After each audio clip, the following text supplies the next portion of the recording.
नमस्कार सर्वांना. आज आपण आलोय चाळकेवाडीवरती. हीच ती जागा आहे जिथून आपण आपल्या ब्लॉगिंग जर्नीची सुरुवात केली होती. इथेच आपला पहिला ब्लॉग घडला होता, म्हणजे इथूनच आपण पहिला ब्लॉग सुरू केला होता. त्यावेळेस आपल्यासोबत आपले कॉलेजचे फ्रेंड्स होते आणि आता पण आपण चाळकेवाडीला आलोय आपल्या कॉलेजच्या फ्रेंड्ससोबतच.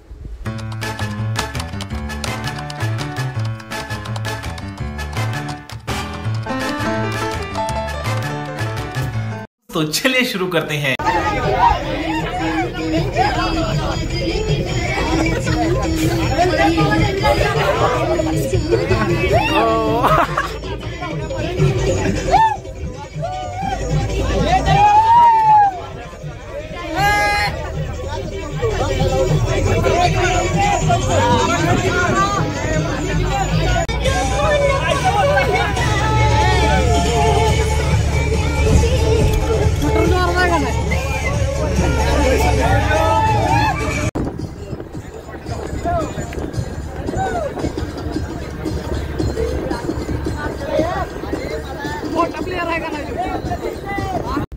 नमस्कार सर्वांना.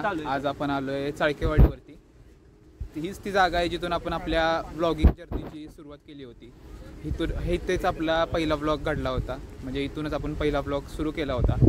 त्यावेळेस आपल्यासोबत आपले कॉलेजचे फ्रेंड्स होते आणि आता पण आपण चाळकेवाडीला आलोय आपल्या कॉलेजच्या फ्रेंड्ससोबतच. तर इकडे आता सुझलॉन एनर्जी तिथे आपली फील्ड विजिट आहे कॉलेजची. तर आपण आता बघूया तिथे काय होतंय, कसं होतंय. आता एवढ्या जवळून आम्ही हे पाहतोय पवन चक्की.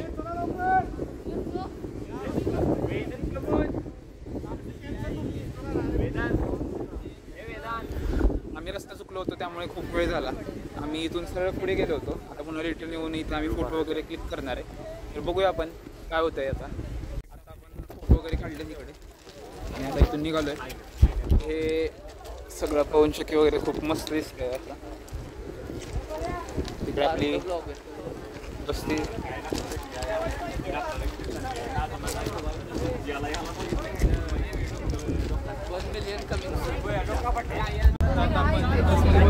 निघालोय आपण पुढे. गव्हर्नमेंटचा प्रोजेक्ट आहे ना, तिथे जाणार आहे आपण.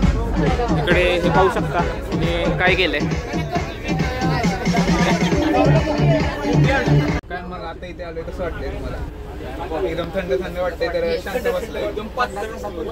हा काय एकदम. हा इंडस्ट्रियल विजिटचा प्लॅन कसा केला? कोणाच्या डोक्यात आलेले हा आयडिया आहे? म्हणजे सुमेधा मॅडमच्या. पण सुमेधा मॅडम तुम्ही आणलं नाही, तुम्ही चालतंय काय? सुमेधा मॅडमला तुम्ही आणलं नाही, पण काय का तुम्हाला? नाही रे, मिस काय मॅडम पण हसतायत खाली. मॅम तुम्ही सुमेधा मॅमला आणलं नाही, कसं वाटतंय तुम्हाला? हा कसं वाटतंय तुम्हाला? म्हणते तेच की. कौस्तुभ पण रडत होता, डोळ्यातून पाणी आलं ना. कौस्तुभ दाखव पाणी कसं आलं. हा आता दिसणार नाही, आता दिसणार नाही कोणाला पाणी डोळ्यात. Madam miss you. सर येणार आहेत, ते आपल्याला इथे इन्फॉर्मेशन देणार आहेत याच्याबद्दल. तर जवळपास 5 मिनिटात ते पोस्ट इथे. बघूया आपण काय होतंय आणि ते इन्फॉर्मेशन वगैरे देतील, ते आपण ऐकूया व्यवस्थित. A few moments later. मोठा कंपनीचा 1996 साली आपण उभा केला आहे. त्या टावरला जवळजवळ आता 30 वर्ष होत आली. 30 वर्ष. आज त्याची हाईट आहे 30 मीटरची. 2 प्रकारचे टावर आहेत, एक लॅटिक्स आणि एक ट्यूबलेस. म्हणजे सर एक गोल असा पडतो सर नाही करत. ट्यूबलेस ट्यूबलेस होतं हे लॅटिक्स म्हणतात. म्हणजे या मशीनची कॅपॅसिटी आहे 250 किलोवॅट. म्हणजे एका तासाला ती 250 युनिट करणार. कधी त्याला कमीत कमी 3 मीटर पर सेकंड वारा लागतो. 3 ते 15 वारा असेल ना तर स्मॉल जनरेटर काम करतो. त्याच्यावर वारा असेल तर बिग. जेव्हा 17-18 वारा असेल तेव्हा ते 250 मिनिट एका तासाला करणार. ते कधी मिळतं तुम्हाला? जून, जुलै, ऑगस्ट या महिन्यात 3 महिन्यात एक मिळतं. जेवढं कॅपॅसिटी आहे किती जनरेशनची, ती 60% जनरेशन या 3 महिन्यात करतं. बाकीच्या महिन्यात मग कमी झाली एक होतं. तर केबल दिसतात पण तुम्हाला दिसतात ना केबल. हे केबल केलं तर म्हणजे वरती जी वीज तयार होते ते खाली पॅनेल आहे ते मग आपण ट्रान्सफॉर्मर त्याचं 40-33 केवी 11 केवी करतो. ते चिपटी तुम्हाला फिरताना दिसते काय बघा, दिसते ना. त्याला ॲनोमीटर म्हणतात. म्हणजे वाऱ्याचा वेग किती मीटर पर सेकंद आहे ते तुम्हाला कळतं. ते कॉम्प्युटर दिसतं. पाठीमा अँटिना टाईपमध्ये. हां पाठीमा छोटा अँटिना आहे की पलीकडे आहे की नाही, पलीकडे एक पट्टी दिसते तुम्हाला. त्यांना विंड बँड म्हणतात. म्हणजे ह्या दिशेने वारा आहे, तू ह्या दिशेने हा सगळा पोर्शन 360 डिग्री फिरतो. जसं वारा चेंज होईल डायरेक्शन त्याप्रमाणे ते फिरत असतं पूर्ण ती मशीन पूर्ण वरची. हां तिचं वजन आहे जवळजवळ ब्लेड आणि पंप सोडला तर वजन आहे 16 टन. एका ब्लेडचं वजन आहे 750 किलो.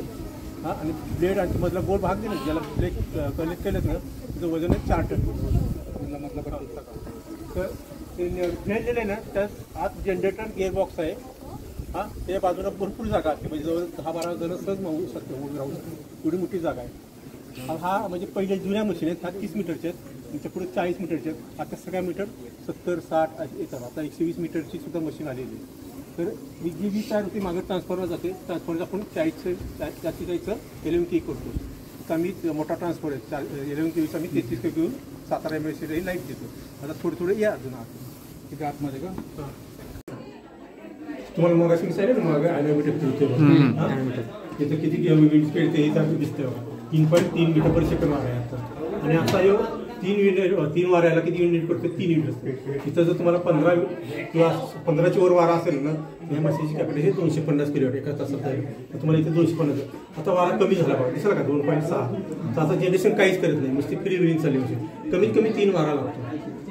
जर 3च्या खाली वारा आला ना तर ऑटोमॅटिक मशीन फ्री व्हिलिंग असते. प्रोडक्शन काहीच होत नाही.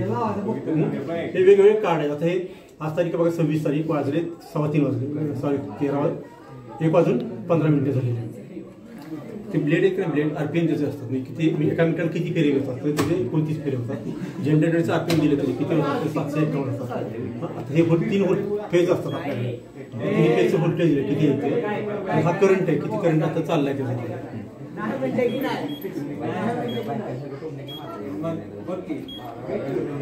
आजचं प्रोडक्शन आता 12 वर्षाचं 256 मंथली कधी 1 तारखेपासून किती केले हे सगळं दिसतं. ही मशीन मी कुठल्याही डायरेक्शन मला इथून फिरवता येते ज्याला इथं बंद करता येते स्टॉप करता येते. हे वेगवेगळे फॉल्ट तयार होतात. तर आता आहे का 24 तारखेला परवा दिवशी 16-27 सिस्टीम ओके झाली.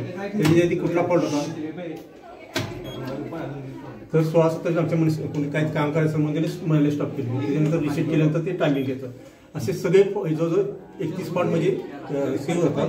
नंतर जे एरर असतात वेगवेगळ्या ते एकूण 62 एरर आहेत दिसतात.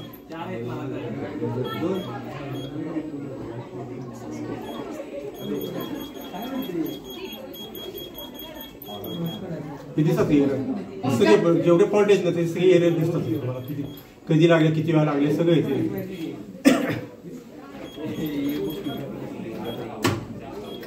तर हे वेगवेगळे कार्ड आहेत. हे दिसले का वेगवेगळे कार्ड आहेत. हे प्रत्येकाचं कारण काही ना काही काम आहे. हे जर एखादं कार्ड कुठलंही फेल झालं तरी मशीन ऑटोमॅटिक स्टॉप होते. हे मेन कार्ड 6C कार्ड होतं त्याला 6C कार्ड. ह्यात सगळा डाटा साठवला आहे. हे किती जनरेशन केलं आतापर्यंत त्या मशीनमध्ये किंवा कधी बंद पडले किती वाजता आम्ही चालू केली सगळं हा डाटा दिसतो. हे प्रेशर कार्ड म्हणतात. हे रिले कार्ड म्हणतात.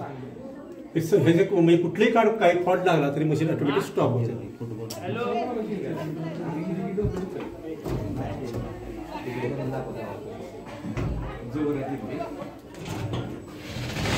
जी वरती वीज तयार होती ना वीज या केबल ही चालू दिसलं का केबल तुम्हाला इथून आपण पॅनल मागून मागं ट्रान्सफॉर्मर आहे त्याची आपण 440ची आपण 33 केवी लाईन केली 11 केवी केली.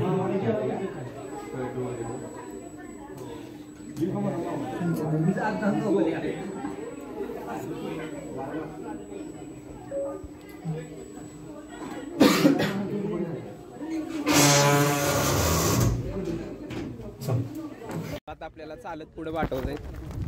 मग काय व्यवस्थित ना.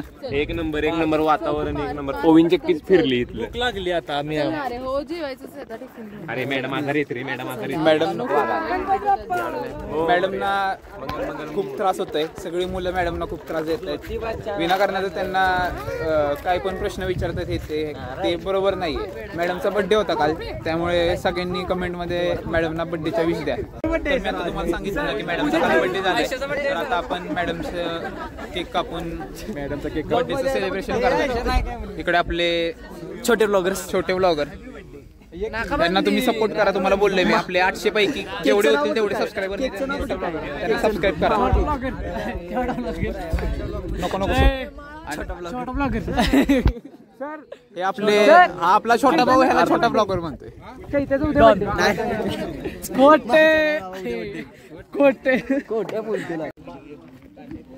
एक पे कोण रे कापा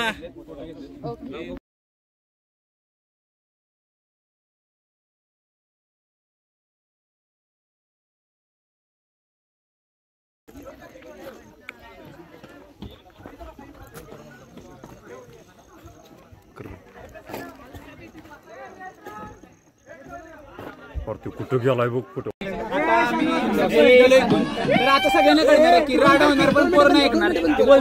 तो डायलॉग आहे ना की राडा होणार पोरं नाही ऐकणार. आज ते सगळ्यांना खरं कळणार आहे की राडा होणार पण पोरं नाही ऐकणार. कारण की पोरं आता नाचायला सुरुवात करणार आहे.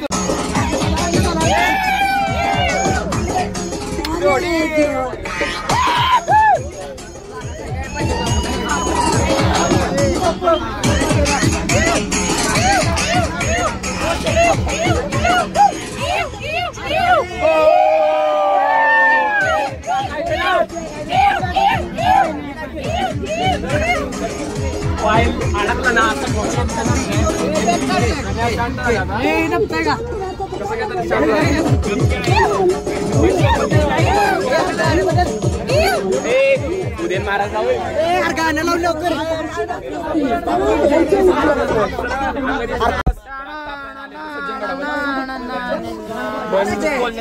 महाराज सज्जनगडावर आहे पाऊस खूप त्यामुळे आपण रिटर्न चाललोय.